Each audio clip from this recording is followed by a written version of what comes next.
Hello friends, welcome on my channel Sania learning tutorial and this is Sania. आज हमारी ये दूसरी क्लास है यूपी टीजीटी पीजीटी बायोलॉजी के स्टूडेंट्स के लिए। तो आज का ये इस दूसरी क्लास में जो मेन इम्पॉर्टेंट टॉपिक है वो है हार्ट। हार्ट से भी बहुत क्वेश्चंस पूछे जाते हैं कई सारे कॉम्पिटिटिव एग्जाम में, ना कि सिर्फ यूपी पीजीटी टीजीटी में बायोलॉजी में, बल्कि हर एक एग्जाम में पूछे जाते हैं क्वेश्चन। तो प्रीवियस की तरह मैं भी इस बार हर्ट का हैंड रिटन नोट्स से आपको एक्सप्लेन करूंगी। यहाँ पर भी मैंने point two point important points add किए हुए हैं, कोई डिस्क्रिप्टिव नहीं है। जितने इम्पोर्टेंट पॉइंट से क्वेश्चन बन सकते हैं वो सारे इम्पोर्टेंट पॉइंट को मैंने कवर किया हुआ है इस हर्ट के टॉपिक में। ठीक है, तो हर एक टॉपिक को ध्यान देना, कुछ भी मिस आउट मत करना प्लीज। अगर आप कुछ भी मिस आउट करोगे तो पता नहीं, शायद उससे एक क्वेश्चन बन जाए और आपका 2 नंबर का लॉस हो जाए। ठीक है, तो इसलिए मिस आउट मत करना, स्किप मत करना, स्टार्टिंग टू एंड जरूर देखना। और अगर आप चैनल पर नए हैं तो हमारे चैनल को अभी के अभी सब्सक्राइब कर दीजिए, बेल आइकन पे क्लिक कर दीजिए, ताकि हम पर डे अपने जब वीडियो आपको अपलोड करेंगे आपके लिए, तो आपको उसका नोटिफिकेशन मिल जाए और आप एक भी वीडियो से मिस आउट ना रहें। ये आपकी तैयारी के लिए बहुत ज़्यादा इम्पोर्टेंट पॉइंट बता रही हूँ मैं। ठीक है, जितना आपसे हो सके, जितनी जगह से हो सके वहां से आप पढ़िए। हो सकता है कि आपको कहीं और से भी इम्पोर्टेंट मिल जाए, लेकिन हो सकता है जो मैं आपको वीडियो प्रोवाइड कर रही हूँ ये, यहाँ से आपको कुछ क्वेश्चन फंस जाए तो पढ़ाई में कॉम्प्रोमाइज मत करिए। ठीक है, अब ये वीडियो जरूर देखिए, इसलिए मैं ज्यादा लंबा आपके लिए वीडियो नहीं बना रही हूँ। इन जितना हो सकता है इन शॉर्ट बना रही हूँ, इम्पोर्टेंट से पॉइंट्स ऐड कर रही हूँ कि आपका टाइम ना वेस्ट हो और आपको कम टाइम में ज्यादा से ज्यादा इम्पोर्टेंट पॉइंट्स आपको रिसीव हो सके। ठीक है, तो चलो वीडियो को हम स्टार्ट करते हैं। हार्ट, तो हार्ट में सबसे पहले ये देख लीजिए कि हार्ट क्या है। हार्ट जो होता है हमारी बॉडी का बहुत ही इम्पोर्टेंट ऑर्गन होता है, जो कंटिन्यूअस 24/7 सिर्फ चलता ही रहता है, अपना काम करता ही रहता है। ठीक है, अब नेक्स्ट पॉइंट देख लो। देखो यहाँ पे मैंने अभी ये नहीं बताया है कि हार्ट किस लोकेशन पे होता है, किस साइज का होता है। मैं यहाँ पे कुछ अलग इम्पोर्टेंट पॉइंट्स लेकर आई हूँ, और जो हार्ट का शेप है, साइज है, ठीक है, और पूरा कंप्लीट है हार्ट का, एक और लेक्चर में लेकर आऊंगी। बट यहाँ पे मुझे जो इम्पोर्टेंट पॉइंट सबसे पहले आपको देना चाहिए वो मैं लेकर आई हूँ, तो ये जरूर देख लो। ठीक है, तो हृदय एक पेशी भित्ति से ढका होता है जिसे मायोकार्डियल पेशी भित्ति कहते हैं। तो क्वेश्चन ऐसे बनकर आ सकता है कि हृदय कौन सी पेशी भित्ति से ढका होता है, उसका नाम बताइए। तो उसका नाम है मायोकार्डियल पेशी भित्ति, बस इतना सा याद करना है आपको। ठीक है, फिर नेक्स्ट क्या है कि हृदय का नियमन इसी भित्ति के द्वारा होता है। मतलब हार्ट का जो रेगुलेशन है, ठीक है, उसी भित्ति के द्वारा होता है। इसे इस भित्ति रेगुलेशन जो होता है इस भित्ति के द्वारा होता है, और इसे फिर क्या कहते हैं, मायोकार्डियल रेगुलेशन। तो एक इम्पॉर्टेंट पॉइंट मैंने मुझे मिला तो मैंने यहाँ पे ऐड कर दिया कि जो ब्लड है वो कोल्ड किस में होता है, एम्फीबिया एंड रेप्टाइल में ब्लड कोल्ड होता है। ठीक है, ब्लड कोल्ड का मतलब क्या होता है, एम्फीबिया रेप्टाइल में जो ब्लड कोल्ड है वो कोल्ड का मतलब क्या होता है। आई होप आप लोग को पता होगा, अगर कभी क्वेश्चन आ जाए एग्जाम में तो आप बता पाओ ना कि ब्लड कोल्ड का मतलब क्या होता है। चलो मैं बता देती हूँ। ब्लड कोल्ड का मतलब ये होता है कि एम्फीबिया रेप्टाइल में जिस टाइप का कोल्ड ब्लडेड पाया जाता है, इसका मतलब ये होता है कि ये अपनी बॉडी को इन्वायरमेंट के टेम्परेचर के अकॉर्डिंग अपनी बॉडी का टेम्परेचर मेंटेन कर सकते हैं। ठीक है, चेंज कर सकते हैं। ठीक है, और हम लोग कौन होते हैं, हम ह्यूमंस हैं, मैमल्स हैं, हम लोग होते हैं वार्म ब्लडेड। यानी कि एक कांस्टेंट होता है हमारा ब्लड का टेम्परेचर। हम लोग अब एनवायरनमेंट के अकॉर्डिंग अपने बॉडी के टेम्परेचर को चेंज नहीं कर सकते हैं। इसीलिए तो हमें गर्मी में गर्मी आती है तो हमें हल्के कपड़े पहने होते हैं, सर्दी आती है तो हमें वार्म रहने के लिए स्वेटर्स वगैरह वेयर करने पड़ते हैं। ठीक है, तो ये रीज़न है, तो मुझे एक इम्पॉर्टेंट पॉइंट लगा तो मैंने ऐड कर दिया है।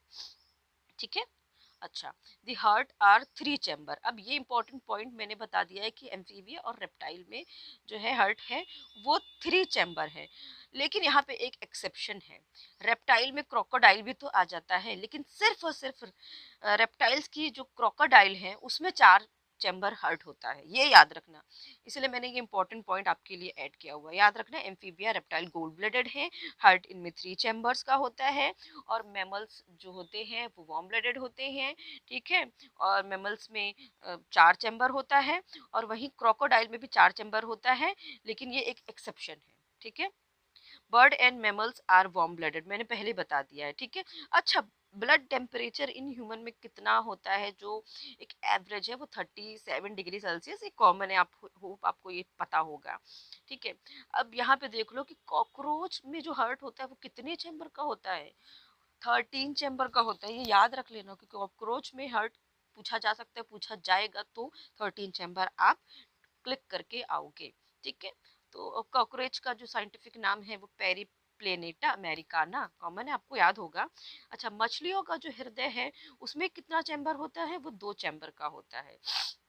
मछलियां भी कोल्ड ब्लडेड की होती हैं। अब वहीं पर हम बात कर लेते हैं रेप्टाइल, तो मैं बता ही चुकी हूँ, एम्फीबिया मैं बता ही चुकी हूँ, कोल्ड ब्लडेड होते हैं, ठीक है। हाँ, अच्छा, स्तनधारी समतापी, ठीक है। मैंने पहले बता दिया आपको, जो मैमल्स हैं वो स्तनधारी होते हैं, वो समतापी होते हैं, ठीक है। आइसोथर्मिक जिसे हम कह सकते हैं, आइसोथर्मिक, होम्योथर्मिक, अगर आप हिंदी मीडियम के हैं तो समतापी याद रख सकते हैं, इंग्लिश मीडियम से हैं तो आइसोथर्मिक और होम्योथर्मिक, ठीक है। लेकिन अन्य जीव जो होते हैं वो पोइकोथर्मिक, पोइकोथर्मिक मतलब विषम तापी होते हैं, जैसे कि मैंने बताया ना, एम्फीबिया रेप्टाइल वो विषम तापी होते हैं, उनको पोइकोथर्मिक कहते हैं इंग्लिश में, ठीक है। हाँ, अब मनुष्य में जो हार्ट होता है वो 4 चैम्बर का होता है। यहाँ पे एक रफली सा स्ट्रक्चर मैंने बनाया हुआ है हार्ट का, जो कि आप समझ पा रहे होगे। आगे मैं एक सेशन और लेके आऊंगा हार्ट का, तो उसमें मैं बहुत ही ज्यादा जो हार्ट में ब्लड का सर्कुलेशन है वो पूरा डिटेल में डिस्कस करूंगी, ठीक है, पूरा डिटेल में डिस्कस करूंगी ब्लड का सर्कुलेशन, ठीक है। हाँ, जैसे कि कार्डियक साइकिल में उसको भी मैं एक्सप्लेन करूंगी, पूरा कार्डियक साइकिल को। तो अभी ये रफली मैं एक इम्पॉर्टेंट पॉइंट्स आपके लिए लेकर आई हूँ, ये देख लीजिए अभी आप, ठीक है। तो हार्ट 4 चैम्बर है, यहाँ पे देख लो कि राइट ऑरिकल है और लेफ्ट ऑरिकल है, ऊपर की साइड में, ऊपर के साइड में, ऊपर वाला जो साइड है वो राइट ऑरिकल है और लेफ्ट ऑरिकल है। यहाँ से आप, जैसे आप अपनी एक स्ट्रेट पोजीशन में मान लीजिए बैठे हैं, तो आपका जो राइट हैंड पढ़ रहा है जिस side, right hand upper side, ठीक है, राइट हैंड अपर साइड, तो राइट हैंड जिस साइड है वो राइट ऑरिकल है। लेफ्ट हैंड अपर साइड, तो लेफ्ट हैंड जिस साइड है वो लेफ्ट ऑरिकल है। तो वैसे ही lower side, right lower side जो है वो राइट वेंट्रिकल है, और लेफ्ट लोअर साइड जो है वो लेफ्ट वेंट्रिकल है। ऐसे आप याद कर सकते हैं, इजी है, ठीक है। मैंने आपको मतलब बता दिया है कि आप खुद के हार्ट को ऐसे अज्यूम कर लो, right hand side, left hand side, upper and lower में डिवाइड करके, ठीक है। अच्छा, अब यहाँ पे देख लो कि यहाँ पे क्या है, ये पल्मोनरी वॉल है, ठीक है। पल्मोनरी वॉल है, राइट वेंट्रिकल तक जाती है, और यहाँ पर देख लो पल्मोनरी एक शिरा है, पल्मोनरी आर्टरी और पल्मोनरी शिरा है यहाँ पर, ठीक है। और यहाँ पे पल्मोनरी शिरा देखो यहाँ पे लंग्स से अटैच है, तो यहाँ पे हम बीच में देख सकते हैं एक ए वी नोड है। ए वी नोड कहाँ पे पड़ रहा है, राइट ऑरिकल और राइट वेंट्रिकल के बीच में जो कपाट है ये है ए वी नोड, ठीक है। और यहाँ पे लेफ्ट वेंट्रिकल में आप देख सकते हैं अर्धचंद्राकार कपाट है। तो ये भी आप ये रफली समझ लो, मैं एक डिटेल में हार्ट का स्ट्रक्चर लेकर आऊंगी, ठीक है, कैसे हार्ट काम करता है, क्या सर्कुलेशन सिस्टम है, क्या कार्डियक साइकिल कैसे चलती है, तो ये मैं एक डिटेल में लेकर आऊंगी।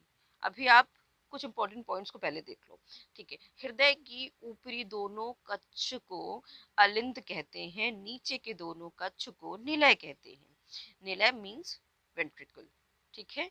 ऑरिकल मीन्स अलिंद, ऊपर वाले को दोनों को कहते हैं, क्या कहते हैं, अलिंद कहते हैं, नीचे वाले को दोनों को कक्ष को कहते हैं निलय कहते हैं, वेंट्रिकल। अच्छा, दाहिने और बाएं अलिंद के मध्य में फीटस में एक छिद्र होता है, ठीक है, दाहिने बाएं में, यानी कि लेफ्ट और राइट में, लेफ्ट और राइट अलिंद में, ठीक है। यहाँ पे आप स्ट्रक्चर में देख रहे हो कि लेफ्ट और राइट अलिंद में, यहाँ पे देख रहे हैं अर्धचंद्राकार, यहाँ पे आप देख सकते हैं छोटा सा मैंने बनाया हुआ है। ये बच्चों में, फीटस में एक छिद्र हो जाता है, अगर बचपन में बच्चे की हार्ट में ये एक छिद्र हो जाता है तो उसे फोसा ओवेलिस कहते हैं। ये जन्म के बाद ये छिद्र जो है वो बंद हो जाता है, लेकिन बहुत रेयर होता है कि अगर ये छेद नहीं बंद होता है तब उसके कहते हैं कि उस बच्चे में हार्ट में होल हो गया है, हार्ट में होल, जिसका इलाज होता है बाईपास सर्जरी से। ठीक है, इसे कहते हैं हार्ट में होल जिसका इलाज होता है बाईपास सर्जरी में। ठीक है। हम्म, अब देख लो पल्मोनरी धमनी लेफ्ट निलय से अशुद्ध रुधिर फेफड़े तक लेकर जाती है। पल्मोनरी धमनी देखो, ये है पल्मोनरी धमनी, यहाँ पे देख रहे पल्मोनरी आर्टरी लिखी है, इसे धमनी कहते हैं। ठीक है, ये क्या करती है, देखो पल्मोनरी धमनी लेफ्ट निलय से अशुद्ध रुधिर फेफड़े तक लेकर जाती है। ठीक है, ब्लड से मतलब हार्ट से, ये पल्मोनरी धमनी जो है वो हार्ट से पूरा कलेक्ट करके इम्प्योर ब्लड जो है, इम्प्योर का मतलब है जो ऑक्सीजनेटेड नहीं है, वो लेके जाती है लंग्स में। ठीक है, वो लेके जाती पूरा पूरा लंग्स तक लेके जाती है, फिर लंग से वो प्योर बनता है, तब वहां पे जो पल्मोनरी शिरा है वो ऑक्सीजनेटेड ब्लड यानी कि शुद्ध ब्लड जो है वो लेफ्ट ऑरिकल में यानी कि लेफ्ट अलिंद में लेकर जाती है ये पल्मोनरी शिरा। तो क्वेश्चन आ जाता है कि पल्मोनरी आर्टरी जो है वो अशुद्ध रुधिर लेकर जाती है, पल्मोनरी शिरा जो है वो शुद्ध रुधिर लेकर जाती है।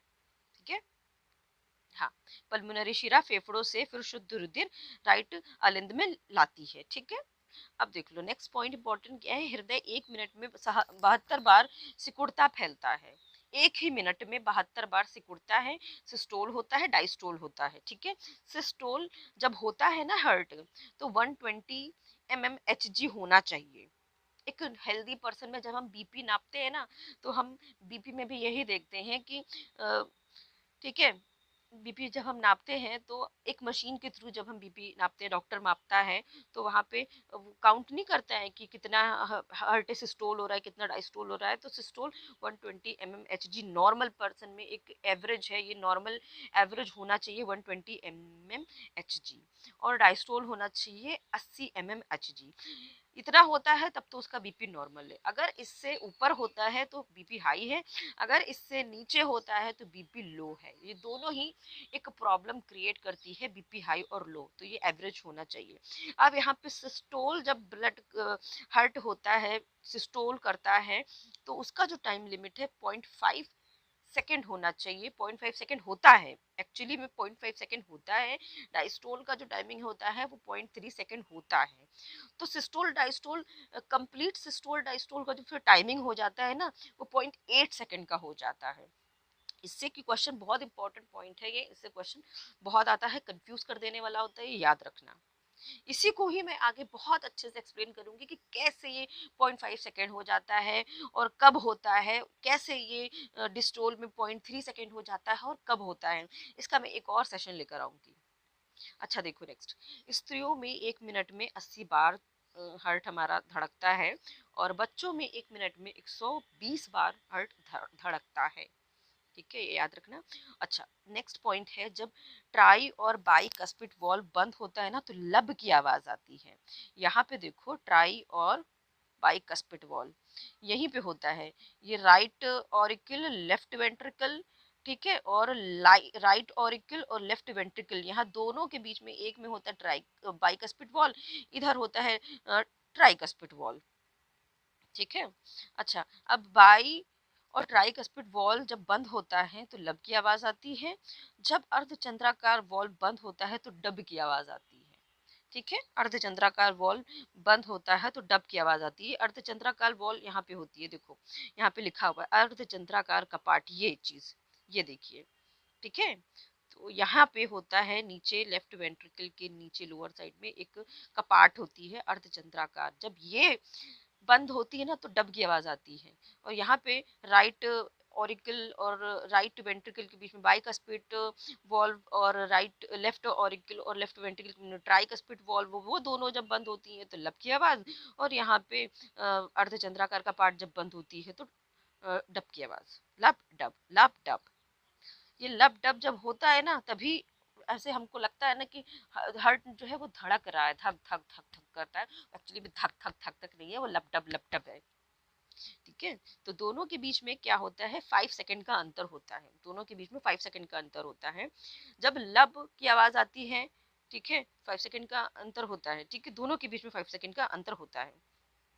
अब हृदय का एक जो बीट है वो 70 ml ब्लड पंप करता है एक बीट पर। जब एक बार धड़कता है लपडब, एक बार हो गया लपडब, एक बार हो गया, एक बार धड़का धक, ठीक, लपडब एक बार हो गया, वो एक बीट हो गया है, तो उस एक बीट में 70 ml ब्लड पंप करता है। चलो,